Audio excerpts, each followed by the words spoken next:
Africa is more economically free than Italy and Greece. Well, that's according to the 2018 Index of Economic Freedom.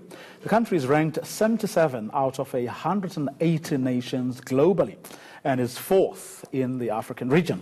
Advancements in property rights, judicial effectiveness, and business and labor freedom have contributed to the increase. Well, Brand SA Research Manager Petrus de Kock joins us now to discuss this. Good evening, Petrus. Thanks very much for your time. Perhaps before we can get to just your thoughts around what came out, tell us like what it actually means. What does it mean when someone says South Africa is more economically free than in Italy or in Greece?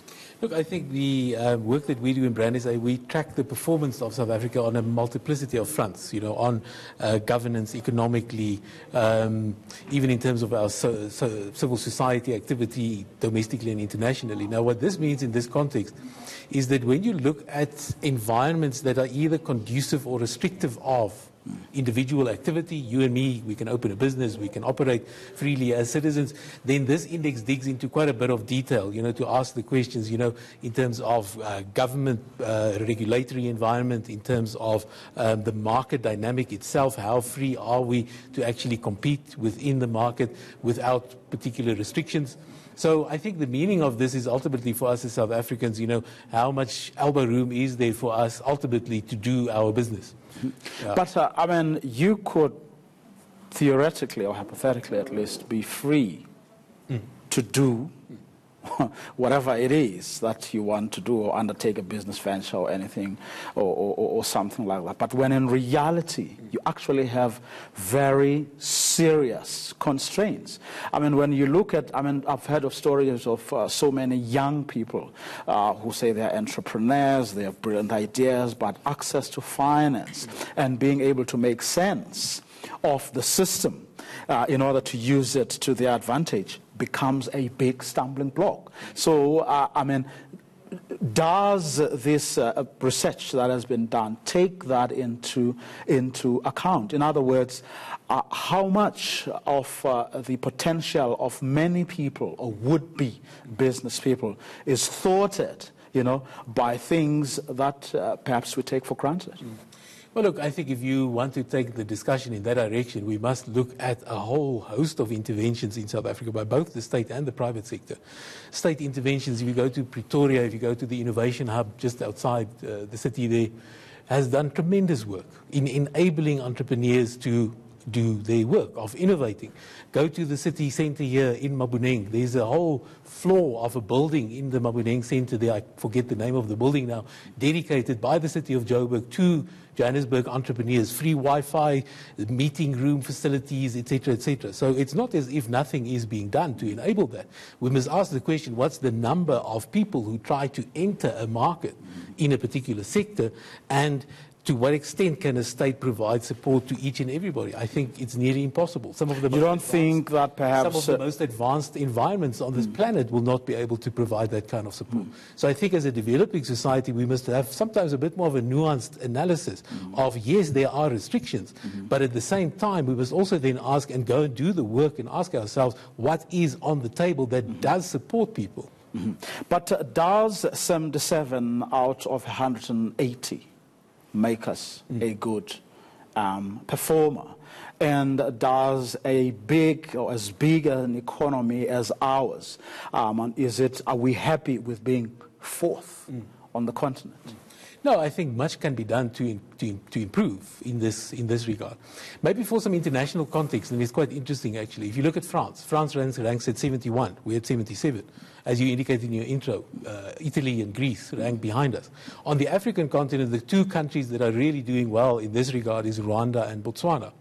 Now, we know both of those countries and their governments in the last few years have been doing tremendous work to open the markets, facilitate trade. If you look at Rwanda as becoming, next to Kenya, the driver of integration in the East African community context. So I think as the size of our market, the diversification of our market, I definitely think a lot more work can be done to open open more space for activity. But I do think what is very important in this year, and I think a critical finding here, is that in terms of investment freedom, we improve with a full 10 points on this index. And this is also in the year where President Ramaphosa kind of came into the fold as president, and investment, the drive for domestic as well as international investment, sits central to a lot of the work done by the administration. So I think in a very short time there we can see if you take the right kind of actions, and if you are committed to those kind of actions as a government, you can see improvement in these type of measures that are done. And I think lastly also, this index is compiled by the Heritage Foundation. Now any index, whether it's the World Economic Forum Competitiveness Index or Ibrahim Index of African Governance or whatever, we must always remember any measure comes based on a set of values. So they view economic freedom in a particular way. And there may be areas where as a country we just don't agree with that.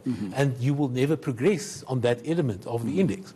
So I think the reason to look at these is to benchmark, to say, okay, as a country, if we comparatively speaking to countries that are either more advanced or less advanced than us, where do we stand? And then it's up to us as South Africans ultimately to make the decision. What is the ideal picture of a free, fair and economic environment that enables, rather than restricts, as to your point earlier? Well, speaking of advancements and restrictions, interesting that one of the areas that are cited as being areas where there have been advancements is actually property rights. And this is coming on the back of a conversation you are very familiar with around expropriation of land, without compensation. And here are we coming out. Here's that area coming out as one of the areas where there's been improvement. I think that's a very interesting one and an important one. And I think, as you may know, I think the positive challenge we have as a society is that as we embark on a much deeper and a much more significant land reform project in this country, I think we've got opportunity for great creativity as a society. Because if you look at our agricultural sector, you can either look at it as black and white, you can either look at it as moving land ownership from X to Y. However, if you look at the kind of collaborations that are already on the table, if you look at the kind of communities where there are already, emerging farmers being supported by existing either agricultural associations or existing farming communities, I think that's the space where we need to look into for new business opportunity and for, I think, a very changed mindset as to how we engage with rural development in South Africa, because more than 60% of our society is already urbanized. In terms of food security, in terms of the future of the economy, therefore, I think the land reform project is anchored in protecting property rights, number one, and number two, making it an incredibly disciplined process, where you don't have random decisions made, tomorrow morning I feel like taking a farm somewhere. No, that stuff cannot happen in a constitutional democracy, because linked to that indicator is judicial effectiveness, where we also improve quite a bit as a country. And the issue of property rights, constitutionality of decisions, and the courts become critical as an arbiter, ultimately, of decisions made by politicians, how it's implemented, and does it negatively or positively impact on particular individuals or businesses. Of course, there are a lot of areas that are in need of improvement. Talk us through those. No, I think there are certain areas, where we've been hit hard, not only in this index, but also in other indicators globally, is on government integrity. You can call it what you like. You can either call it ethical behavior, or you can call it corruption, or whatever you like. But in that area, the last few years has definitely not done us any good as a country. However, having said that, I do think what we have seen in, say, even the last 2 or 3 years is that through instruments like your constitutional court, through your public protector, through a whole host of institutions where sometimes there may be problems or there may be questions asked about those institutions.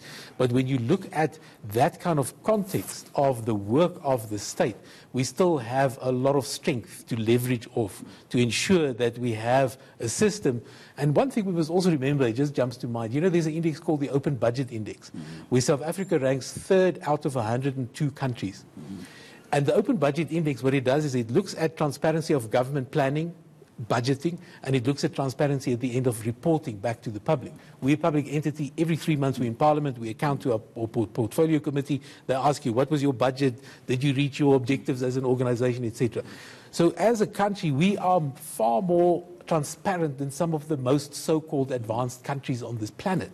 That's the reason why we have news of unethical behavior, corruption, etc., on the table. And that's where I think as South Africans we must be very clever in how we manage this. We must acknowledge the fact that the democratic regime we constructed post-1994 holds us to incredible high standards of accountability. So as a society, I think we, 25 years into the system, is not even a generation of people. We still have a lot of learning to do in how you manage that level of transparency and accountability. It's not easy. As an official in a public entity, I can tell you, you need to do some serious hard work to stick to that line. Yes. So, yeah. We've seen, of course, how some crooks, have actually been able to get around the system and pretty much do as they please. Hopefully, we'll have less and less of that in future. Thanks very much for coming through. Petrus de Kock, who is a research manager at Brand SA.